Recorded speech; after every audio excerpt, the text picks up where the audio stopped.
दो बच्चों की कहानी। यह कहानी है दो बच्चों की जो एक गांव में रहते थे। बड़ा बच्चा 10 साल का था और छोटा 7 साल का था। दोनों हमेशा एक दूसरे के साथ रहते थे, एक दूसरे के साथ खेलते और एक दूसरे के साथ ही घूमते। एक दिन दोनों खेलते खेलते गांव से थोड़ा दूर निकल आए। अचानक खेलते खेलते 10 साल के बच्चे का पैर फिसल गया और वह कुएं में गिर गया और ज़ोर ज़ोर से चिल्लाने लगा। अपने दोस्तों की आवाज़ सुनकर जब छोटे बच्चे को इस बात का पता चला तो वह बहुत घबराया।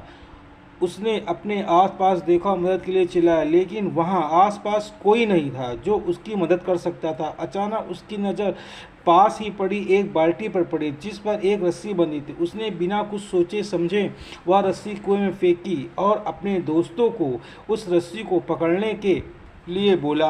अगले ही पल वह 7 साल का बच्चा उस 10 साल के बच्चों को पागलों की तरह कुएं से बाहर निकालने के लिए खींच रहा था। उस छोटे से बच्चे ने अपने दोस्त को कुएं से बाहर निकालने के लिए अपनी पूरी जान लगा दी। आखिरकार वह बच्चा अपने दोस्त को बचाने में कामयाब हुआ और अपने दोस्त को कुएं से बाहर निकाल लिया। लेकिन उन्हें असली डर तो इस बात का था कि जब वो गांव जाएंगे तो उन्हें बहुत मार पड़नी है। खैर, दोनों डरते डरते गांव पहुंचे और उन्होंने गांव वालों को खेलते खेलते कुएं में गिरने और रस्सी के सारे बच्चे द्वारा बड़े बच्चों को बाहर निकालने की पूरी बात बता दी। लेकिन गांव वालों ने उनकी इस बात पर विश्वास नहीं किया और हंसने लगे। आखिरकार एक 7 साल का बच्चा एक 10 साल के बच्चों को रस्सी के सहारे कुएं से बाहर कैसे निकाल सकता था। लेकिन वहाँ मौजूद एक बुजुर्ग ने उन बच्चों की बातों का भरोसा कर लिया। उन्हें सब करीम चाचा कहते थे। करीम चाचा गांव के सबसे समझदार बुजुर्ग में से एक थे।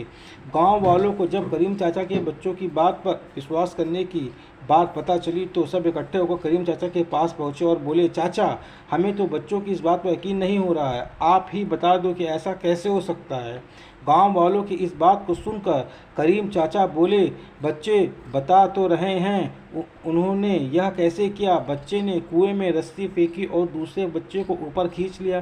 गांव वालों को कुछ समझ नहीं आ रहा था। कुछ देर बाद करीम चाचा मुस्कुराए और बोले, सवाल यह नहीं है कि बच्चे ने यह कैसे किया, सवाल यह है कि वह यह कैसे कर पाया। और इसका सिर्फ एक जवाब है कि जिस वक्त वह बच्चा यह कर रहा था उस वक्त उसको वहाँ यह बताने वाला कोई नहीं था कि तू यह नहीं कर सकता। यहाँ तक कि वह बच्चा खुद भी नहीं।